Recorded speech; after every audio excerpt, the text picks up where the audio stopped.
Yo, what's up guys? You got pokeaim here. Today we have another Pokemon Sword and Shield news video. This has more so to do with 6v6, small gun 6v6. So if you guys don't care about that, obviously this isn't the video for you, but others that do, feel free to listen. So TDK posted, and if you guys didn't know, TDK is one of the OU tier leaders, and he said, "Hello all, the OU Council has voted to ban Genesect and Naganadel from OU effective immediately." I'm just going to be reading this and then I'll give my thoughts as well. How I think things are going to go a little bit more in the future, and yeah, and I would love you guys to leave me your thoughts as well. And tomorrow guys, expect Wi-Fi battle as well as a Moveset video and a Showdown live. So Genesect, the Pokemon notorious for starting out OU and getting banned immediately, has returned for more of the same. This metagame is no different for Genesect. It has all the tools it needs to thrive. Genesect has multiple extremely effective sets, but Choice Band in particular is devastating. And honestly, I do agree with that. I think that Genesect, out of both of these, I think that Genesect is kind of the no-brainer when it comes to this. So I'm like already okay with this ban in particular. There are some Pokemon that I believe should definitely see a lot of time before they end up getting banned, or if they do, or even being suspect tested. But yeah, let's keep going. Sorry. But the banded set on Genesect was just nasty, man. How you doing like 90% to every Pokemon? 120 base attack boosted by stab, ban, and possibly download make U-turn not only a safe option, but also a powerful offensive tool. With its coverage and speed, Genesect can force out a lot of metagame and use U-turn to gain a positional advantage. In the threat-saturated metagame we have now, inviting in incredible Pokemon such as Landorus, Zygarde, and Pheromosa for free can be devastating. And it's true, Genesect will U-turn out, and maybe Heat Run will come in, or Toxapex. You just bring in an offensive threat to deal with that, like Landorus Eye. Speaking of which, I'm actually surprised that Landorus Eye is kind of not on this list. I feel like it will be the next Pokemon. But yeah, let's keep going. There are very few ways to safely punish a banded U-turn. Answers are mostly limited to Rocky Helmet, Toxapex, Static Zapdos, and Flame Body, Moltres, and Heatran. Genesect's extreme speed has also never been more useful. In Sword and Shield, incredibly fast Pokemon have become the norm, and needing something faster than a Choice Scarf is a necessity at times, and he's just talking about priority. Genesect's CB extreme speed can easily revenge kill any offensive threat, notably Pokemon such as Blaziken, Naganadel, and Regieleki, all of which can laugh off any Choice Scarf Pokemon not named Ditto. Choice Band is such an incredibly low risk, high reward set. There's no downside to clicking U-turn at times. It's incredibly powerful, can easily end up cleaning in the end game, and can even switch into some big threats in the metagame such as Kyurem Black, Magearna, and Glastrier.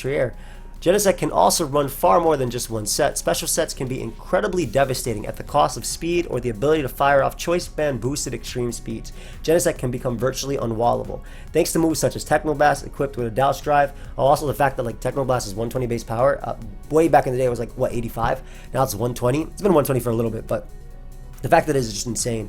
I've seen like, well, I mean, you guys might have seen the Showdown live the other day, but it was like Thunder, Technoblast, Douse Drive in the rain, like to deal with like Heat Ran, Toxapex type of things, Ice Beam, and so on. Typical switchers will find themselves devastated. Genesect has a vast array of moves to pick and choose from, making it incredibly difficult to wall the special variant, even if you know it's special from Team Preview. Douse Drive reveals itself at Preview in this generation, but this does not help Heat Ran teams with Genesect, as knowing your Heat Ran will not be a good switch into Genesect does not help you find ways to beat it. I agree with that. Genesect is also capable of running other sets such as Choice Scarf and Shift Gear. With the fast-paced metagame we're in today, Choice Scarf has many uses. Offensive will greatly struggle finding counters to Genesect, even if they know it's Choice Scarf. Even more defensively oriented teams can struggle, as Genesect can ultimately still force things out and U-turn and switching to another Pokemon. Shift Gear can also be devastating, largely thanks to Download. Download allows Genesect to pick and choose what can come in on it. Even Pokemon that are typically great at checking Genesect, such as Heatran and Toxapex, can be handled by gearing the Genesect towards them and thus being able to clean up the endgame with the boost. Now, honestly, like he said, I do agree with the Genesect ban. I think that this was by far the most broken Pokemon we have right now. And I think we have a lot of Pokemon that are borderline or just extremely good, right? But I do agree with Genesect completely. I think that this ban made sense. And I think that the metagame is going to be a lot better when I don't have to worry about all my Pokemon dying to extreme speed or, you know, switching into this mon. Now, Naganadel is a different story for me, but I didn't have a lot of problems playing with it, but that's not a reason why mon shouldn't be banned or should be. But also, I used a lot of banded Genesect as well as Heatran to check this Pokemon. Naganadel is not, and it doesn't have Z moves as well, which is a big thing. But Naganadel does not have the history that Genesect has, but his ban was far less contested than Genesect's previous bans were. Naganadel with Z moves was obscene. Talking about last generation, this generation lost the ability to fire off Z moves, which not only weakens it, but also means it has to deal with the drop in power from electing to use Draco Meteor and potential Life Orb recoil. Even with the changes, Naganadel is still incredibly powerful. Beast Boost with its speed tier, alongside nasty plots, stabs, and access to fire type coverage is all it needs to be incredible. With Naganadel in this tier, you are presented with 3 options. Use Special Defensive Heat Rend, use Scarf Ditto, or 3, use Pokemon with Astronomical Special Bulk. I mean, the other option is Astronomical, Special Bulk. The other option is obviously Banded Genesect to Extreme Speed, Revenge Kill It. Without these 3 things, you'll find yourself losing to Nasty Plot Naganadel more often than not. Its stab coupled with fire type moves is just too incredible. It's only walled by Heat Rend thanks to Flash Fire. Otherwise, nothing would be able to strike off its attacks at all. In addition, Naganadel is able to snowball out of control, getting a kill, and this is because of Beast Boost. If the opponent elects to fodder something off to Naganadel, or you can muscle past the Pokemon you were facing with Naganadel, then it will get a speed boost thanks to Beast Boost. This can be very challenging to Revenge Kill if you lack strong priority for something like Choice Band Genesect, which I mentioned, which you cannot expect every team to have. This dynamic compresses both offense and balance teams, forcing the usage of specific Pokemon like Heat Rend more often than not. Now, in that case, I do think that Heat Rend is going to be used a million times this generation anyway. It's fantastic. it's amazing. Not only is it good because there's limited Pokemon, but like it's even better because it can erupt as well. It can be more offensive if it wants to too. And that's coming from a metagame where Z moves were around for Heat Rend. But yeah.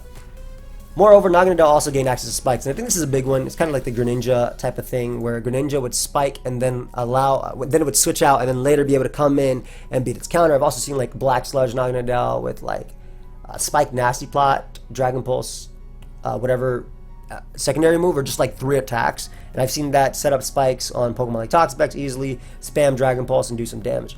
But making it have a niche beyond just a single set that pushed it over the top. Spikes don't break it like Nasty Plot does, but it provides another cool option that can chip all the aforementioned methods of counterplay. Spikes provide Naganadel with a way of to retain momentum even if there's a should-be hard wall, such as Spadef, Heat Rend, or Blissey. Overall, Naganadel has proven itself to be checkable, but only by a very limited pool of Pokemon. Its offensive presence is too much for the overused metagame to handle because of this. So this is interesting too, because, you know, I don't know if you guys knew, but Libero Cinderace is allowed again, Magearna is allowed again, Melmetal is allowed. I'm only saying that because there's actually not a lot of them that's being seen. And even at the high ladder, I've seen a bit of Melmetal. I've seen ABR use a lot of Melmetal actually. I think I've seen Finch use it once or twice in a few other games. But it's interesting to think that like once these mons get banned, like what is going to take its place? Personally, like I said, I do agree with the Genesect ban. I do think it was a little bit too much for the OU tier. I think Naganadel might have been able to stay a little bit, but I'm sure with Genesect being gone, one of the best ways to revenge kill that offensive threat, it would have made it crazy. They did add something else to this post. These 2 Pokemon were deemed to be the most ban-worthy and warrant swift action here, as both have been banned in under a week of release. There are many more Pokemon on the table, but we would like to give the metagame more time before we take action against them. For those curious, OU Council voted the following. Genesect received 7 ban votes and 1 do not ban. Naganadel received 8 ban votes. A side note, I'd like to share that we will be sending out a state of the metagame survey before too long, inquiring how players feel about the metagame and any changes they'd like to see. We want to wait for at least the first wave of bans from DLC prior to sending it out, as we originally intended to send out a survey on October 1st.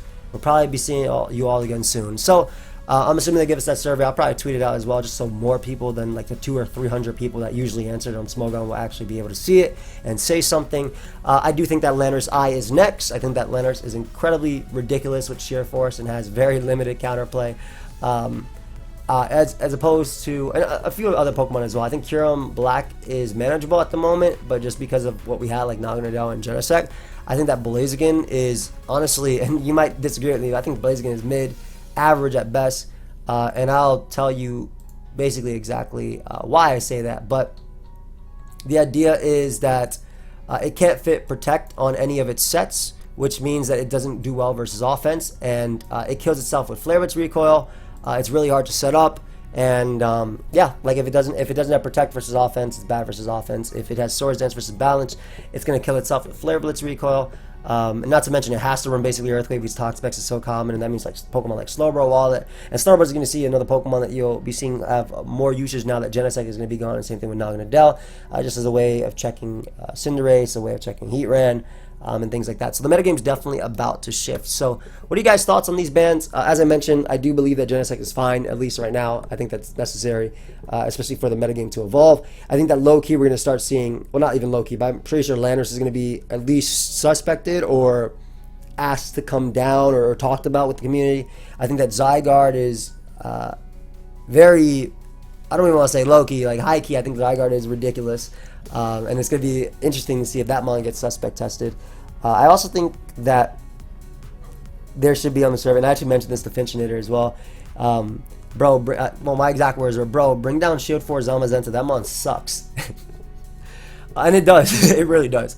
But I don't know if that'll be actually anything. But yeah, definitely look out for what for Lander's Eye. And I'm on the fence about Pheromosa as well. I don't think Pheromosa is broken personally. And I'll also be coming out with a video explaining or comparing Regieleki to Dracovish. Not in a bad way, but just like what they do. So yeah, thank you very much for watching. I will see you guys next time. Leave a like, subscribe, and I'll see you guys tomorrow with like, what, 3 videos? So yeah, later guys.